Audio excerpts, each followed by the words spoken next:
Doctor Babasaheb आंबेडकरांवरनं Bhajap आणि काँग्रेसमध्ये जुंपली। काँग्रेसनं बाबासाहेबांचा नेहमीच अपमान केला, मोदींचा आरोप। तर भाजप डॉक्टर बाबासाहेब आंबेडकरांची शत्रू, काँग्रेस अध्यक्ष खरगेंचा पलटवार। अभिनेता सलमान खानला घरात घुसून मारण्याची धमकी, वरळी पोलीस स्टेशनमध्ये अज्ञाताविरोधात गुन्हा दाखल।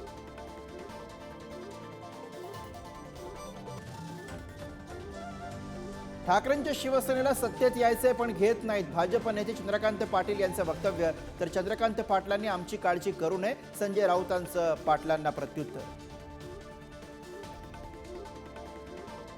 नाशिकमध्ये डीजेच्या आवाजामुळे 23 वर्षीय तरुणाचा मृत्यू, मात्र मृत्यू डीजेने झालाच नाही, पोलिसांचं स्पष्टीकरण। नागपुरात चारित्र्याच्या संशयातनं डॉक्टर पतीनेच केली पत्नीची हत्या, डॉक्टर नवरा आणि दिराला पोलिसांनी ठोकल्या बेड्या।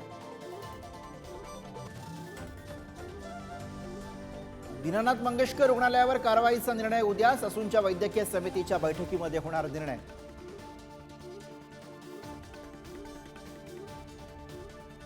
टँकर असोसिएशनची महापालिका आयुक्तांसोबतची बैठक संपली, संप मागे घेणार का नाही, 4 वाजता टँकर असोसिएशन निर्णय जाहीर करणार।